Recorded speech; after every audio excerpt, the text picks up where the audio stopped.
Hello મિત્રો, જય શ્રી કૃષ્ણ. આપ સૌનું સ્વાગત કરું છું મારા ચેનલની અંદર. ફાઇનલી કેનેડા તરફથી એક નવી અપડેટ, જે નવું ઇમિગ્રેશન મિનિસ્ટર અથવા જે રેચલ બેનદયાલની ટીમ છે એમના તરફથી પહેલી એક નવી અપડેટ કહી શકું કે જેની અંદર સૌથી પહેલું દરેક વિઝા પ્રોસેસિંગ ટાઈમને ચેન્જ કરી દેવામાં આવ્યા છે. એટલે કે વિઝાના ટાઈમો બદલાયા છે ફરી એક વખત. અને આ એક લેટેસ્ટ અપડેટ છે, એટલે કે આજથી જ તે આ વિઝાના નવા ટાઈમો છે એ બધા લાગુ થઈ ચૂક્યા છે.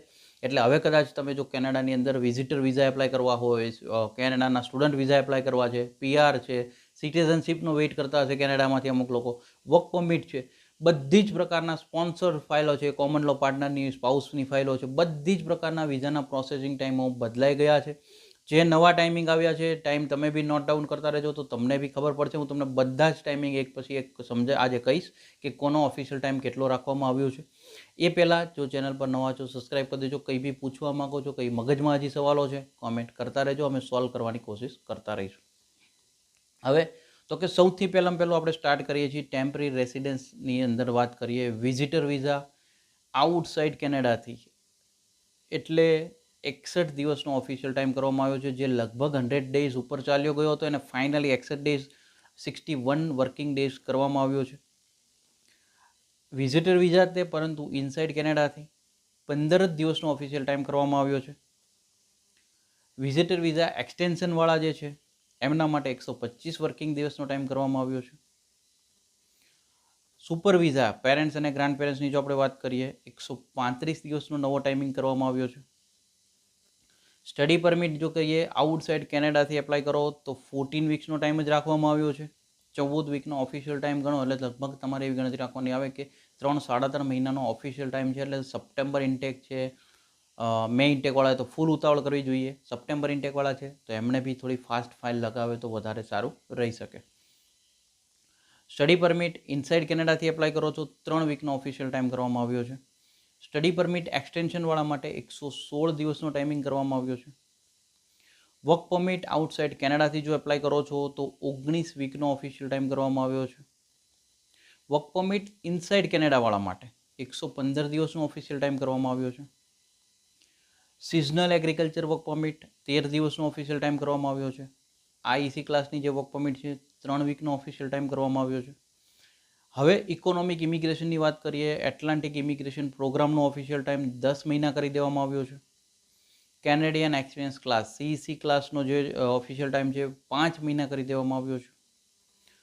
સૌથી મોસ્ટ અવેટેડ પ્રોગ્રામ આપણે કહીએ છીએ home child care home child care program અને હોમ સપોર્ટ વર્કર્સવાળાની જો વાત કરીએ તો ચાઇલ્ડ કેરવાળા છે 23 મહિનાનો પ્રોગ્રામ કરવામાં આવ્યો છે.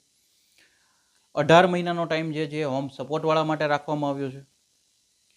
પ્રોવિઝનલ નોમિની પ્રોગ્રામ પીએનપી વાળાની જો વાત કરીએ, નોમિનેશન આવી ગયું છે એટલે કે એક્સપ્રેસ એન્ટ્રી થ્રુ છે તો 7 મહિનાનો ઓફિશિયલ ટાઈમ છે. વિધાઉટ એક્સપ્રેસ એન્ટ્રી થયું છે તો 21 મહિનાનો ઓફિશિયલ ટાઈમ કરવામાં આવ્યો છે. સેલ્ફ એમ્પ્લોયડ ફેડરલની જો આપણે વાત કરીએ 49 મંથ્સનો ઓફિશિયલ ટાઈમ કરવામાં આવ્યો છે. ક્યુબેક બિઝનેસ ક્લાસની જો વાત કરીએ 71 મહિના 71 મંથ્સને ઓફિશિયલ ટાઈમ કરવામાં આવ્યો છે. સ્કિલ વર્કર ફેડરલની જો વાત કરીએ 5 મહિના ઓફિશિયલ ટાઈમ કરવામાં આવ્યો છે. સ્કિલ વર્કર ક્યુબેકની વાત કરીએ 9 મહિનાનો ઓફિશિયલ ટાઈમિંગ છે. સ્ટાર્ટઅપ વિઝા કેનેડા જે ચાલે છે 40 મહિનાનો નવો ટાઈમિંગ કરવામાં આવ્યો છે. સ્પાઉસ કોમન લો પાર્ટનર લિવિંગ કેનેડાની અંદર રહેતા હોય એમના માટે આઉટસાઇડ ક્યુબેકની જો વાત કરીએ 24 મહિનાનો ઓફિશિયલ ટાઈમ કરવામાં આવ્યો છે. ઇનસાઇડ ક્યુબેકની જો વાત કરીએ 35 મહિનાનો ઓફિશિયલ ટાઈમ કરવામાં આવ્યો છે. સ્પાઉસ કોમન લો પાર્ટનર જ પરંતુ આઉટસાઇડ કેનેડા રહેતા હોય અને ક્યુબેક આઉટસાઇડની જો વાત કરીએ તો 11 મહિનાનો ઓફિશિયલ ટાઈમ કરવામાં આવ્યો છે. જેમના સ્પાઉસ તો મેઇન એપ્લિકન્ટ જે હોય છે એ ક્યુબેકમાં જો રહેતા હોય ઇન ક્યુબેક તો 35 મહિનાનો ઓફિશિયલ ટાઈમ નવો કરવામાં આવ્યો છે. ડિપેન્ડન્ટ ચાઇલ્ડની જો વાત કરીએ 9 મંથ્સનો ઓફિશિયલ ટાઈમ કરવામાં આવ્યો છે. પેરેન્ટ્સ અને ગ્રાન્ડ પેરેન્ટ્સના સ્પોન્સરની વાત કરીએ, આઉટસાઇડ ક્યુબેકની વાત કરીએ 33 મહિનાનો ઓફિશિયલ ટાઈમ કરવામાં આવ્યો છે. પેરેન્ટ્સ ગ્રાન્ડ પેરેન્ટ્સ જ તે પરંતુ ઇનસાઇડ ક્યુબેક રહેતા હોય 48 મંથનો ઓફિશિયલ ટાઈમ કરવામાં આવ્યો છે. હ્યુમેટેરિયન ગ્રાઉન્ડની જો આપણે વાત કરીએ છીએ, આઉટસાઇડ ક્યુબેકની વાત કરો 22 મહિનાનો ઓફિશિયલ ટાઈમ કરવામાં આવ્યો છે. અને હ્યુમેટેરિયન ગ્રાઉન્ડ ઇનસાઇડ ક્યુબેક અને હ્યુમેટેરિયન ગ્રાઉન્ડની જો વાત કરીએ, ક્યુબેકવાળાની જો વાત કરીએ તો 47 મહિનાનો ઓફિશિયલ ટાઈમ કરવામાં આવ્યો છે. છેલ્લે સિટીઝનશીપવાળાની વાત કરીએ, સિટીઝનશીપ ગ્રાન્ટ થતાં ઓફિશિયલ ટાઈમ છે 9 મંથ્સનો કરી દેવામાં આવ્યો છે. આ રીતના જે પ્રોસેસિંગ ટાઈમ છે એ લગભગ 1 કે 2 દિવસ પહેલાંથી જ ઓફિશિયલ ટાઈમો જે બધા છે પ્રોસેસિંગ ટાઈમો એ નવા ચેન્જ કરવામાં આવ્યા છે, નવા ઇફેક્ટમાં આવ્યા છે. તો આ બધા પ્રોસેસિંગ ટાઈમ બને એટલી સરળ ભાષામાં તમારી સુધી પહોંચતી કરવાની કોશિશ કરી છે.